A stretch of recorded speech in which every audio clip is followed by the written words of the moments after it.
Sorry about that, guys. Anyway, listen, I thought we had a great night of fights. I mean, you know, there's some wars out there, and some people are going to the hospital, so they're not going to be available tonight. But I'm happy to answer any questions you guys have. Let's just open it up at this point. How'd you score the main event, Scott? Do you do that still? You know, my job is to promote it. My job is not to score it. You know, I know that Slamenko clearly won the last round. It was the second round that was in question. And during the second round, I was kind of just watching as a fan, so I really didn't sit there and score the fight. Musasi was such a huge favorite, like 7-1, maybe pushing 8-1. I know a lot of people talk about the guys that come over and struggle when they get over here, and is that not a testament to the quality of guys that you have over here? Yeah, you know, guys, here's how I feel about it. Like when I owned Strikeforce and we were doing fights back in the day, we had some of the best fighters on the planet, and it was like, well, the UFC guys are better than the Strikeforce guys. And then, you know, look what happened. Tyron Woodley, you know, Luke Rockhold, Daniel Cormier. Those are all our guys, right? So it's just that people, you know, feel that when they come over here, it should be easy. But, you know, Slamenko is a guy that had 55, 60 fights. I mean, that's going to be a guy that's dangerous. And he hits hard. He's not afraid of anybody. He was a former champion, and he brought it. So, to me, I think the people that have come over here from other leagues, they have had a hard time, and you know, I just say, hey, welcome to Bellator. You know, this is going to be a tough going for everybody. But was it not testament to? I'm not saying he was one-eyed, but was it not testament to Gegard Mousasi that he fought almost 12 minutes in that fight with one eye virtually closed, Scott? Yeah, you know, the way I look at that is that Slamenko was trying to punch him, right? I mean, that's what he was doing. So he did the damage. So you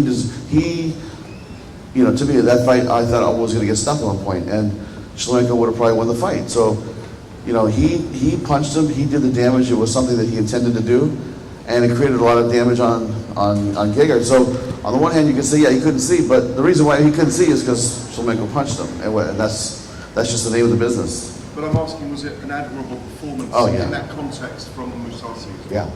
I mean, you know, Gegard is a tough guy, and he has a lot of perseverance. You know, he has indomitable spirit, man. He will come back from this. I know that he's probably a little bit disappointed in his performance. But, you know, to me, I thought that this fight was going to be a tough fight for him.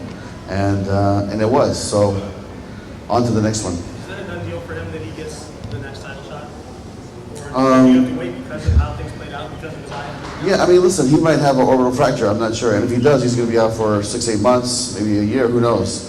So that's why we always like to come back and see how the fights unfold, see how the fights do, and then we'll go back and we'll reshuffle the deck. And that's what we'll do here. We'll wait to see what the doctors say about his eye, and then we'll make a decision at that point. Scott, do you know how close the referee actually was to stopping the fight? I'm sorry, the doctor, because it looked like he almost reared the opposite wall. Yeah, I think the doctor was really concerned, and you know, like Garrett said, that Gegard was fighting with basically one eye for 12 minutes, so it was a tough night for him. But when I looked over there and the doctor came back into the cage, I said, oh, I think they're going to stop it. But he didn't. He let him go, and I'm not sure what the dialogue was between the two. But I think he said something to him, and then I know he covered his eye, and Gegard must have been able to see what the doctor wanted him to see, and then he continued. No, my understanding is Gegard is on his way to the hospital. Is that right? Yeah, Gegard's on his way to the hospital. So I have not talked to him since the fight ended. Scott, we're talking with the doctors. Any update on the other? Same situation. She's in the hospital right now. With both her and Anna coming off losses tonight, is that a fight you consider down the road? Absolutely. I mean, to me, those two girls are. It's special. It's admirable what they're doing, attempting to come over to mixed martial arts from having such a great boxing career and a boxing background. And it's not easy. It's a much different situation. You're fighting in a cage. It's not a ring. There's not. It's just a different environment. And so for them, there's going to be a certain learning curve. And I think that if they wanted to fight in the future, we would definitely consider that. On the other side of the coin, though, what a performance tonight from Christina Williams. I don't know how much you've seen of her. Many people haven't seen much of her. What did you make of her? She's a star in the making. I mean, when I look at her performance, you know, she wasn't nervous, she wasn't tired, she wasn't intimidated by Heather at all, and she was there to fight, man, and she fought a tough fight, and Heather was there, you know, doing her thing and trying to catch her, and she just got out kicked tonight. I think that's what it was. The kickboxing in her system was working well, and you know, for Heather, she just got caught a couple times with those kicks, and that was it. But as a neophyte, even though she's a neophyte, it was her Bellator debut. Has she possibly put herself in the frame for the flyweight title going forward? I mean, I don't think you put her in the title mix, but I mean, Gareth, I think you have to put her like she is somebody that has a lot of potential, and so we'll get her some more fights, see how she does, and then you know, we'll decide what we do. How impressive was that to you, though, seeing someone from their pro debut in front of a big crowd fighting someone who's established in combat sports, just to be on the face like that? And that's impressive. I mean, honestly, to have somebody come out and perform the way she did under this scenario, having a crowded arena, you know, live TV, and fighting Heather Hardy, I think she did herself a lot of good as far as, you know, building her brand, building her name, and building some great fights ahead for her. Scott, in many organizations, the main event is a 5-round fight. Is there any talks to change Bellator to have 5-round fights for the main event? Because if you have 2 more rounds, this could be a completely different decision. You know, that's something that we've been really debating internally, because once we do it, we can't go back. And you know, right now, all the main events except for title fights are 3 rounds. But you're right. If this was a 5-round fight, it could have had a different outcome. So we're going to evaluate it. I'll talk internally to our guys, and then, you know, we'll keep talking about it. Because, like I said, at some point we'll probably do it, but once we do it, we're not going to be able to come back. Scott, can you give us an update on heavyweight title picture? You know, wanting to get a champion soon. What's the time frame, and where does Bobby Lashley fit in all this? Bobby, we've been talking to him. I know he's been very busy with his kids and pro wrestling, so I'm not sure what his status is, but I think he's not going to be fighting anytime before the end of the year. The heavyweight title, I think, first quarter, maybe going into the second quarter, we'll do something big as far as having a heavyweight championship fight. Is there any frustration about Minikov sort of just staying in Russia, not coming over? Minikov is not our champion anymore.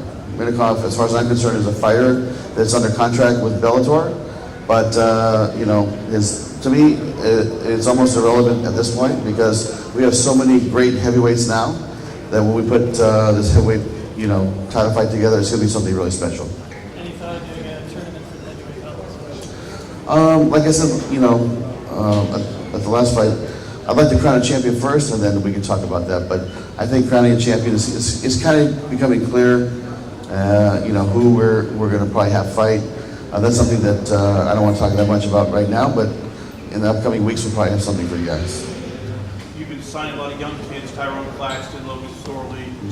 Two-part question. First, is Akeem Nwodu on the radar for Bellator? Second, when do you expect to start maybe seeing some of these kids develop into title contenders? You know, our guys work closely with their camps, and really we let them decide when they're ready to make their debuts. Or, you know, like for instance, if they're coming off a big collegiate wrestling background and they feel like they're ready to go, then we'll put them in there with somebody comparable. But if not, you know, we'll let them continue to develop for another 6 months, 8 months, a year, however much time they need, you know, to get to the point where they feel comfortable that they want to come here and do it.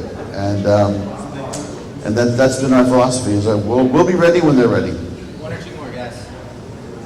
Scott, a couple of weeks ago, your TV ratings with Bellator outrated the UFC ratings. Tell us how big that is for an organization like you for that to happen.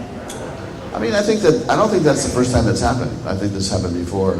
But listen, you know, we're all in the ratings business, you know, and at the end of the day, when Spike gets good ratings, it's good for everybody. It's good for us. As you guys know, next year, Spike TV is going to turn to Paramount. And I think that's going to start with the January 20th fight between Douglas Lima, our champion, at 170, fighting Roy McDonald.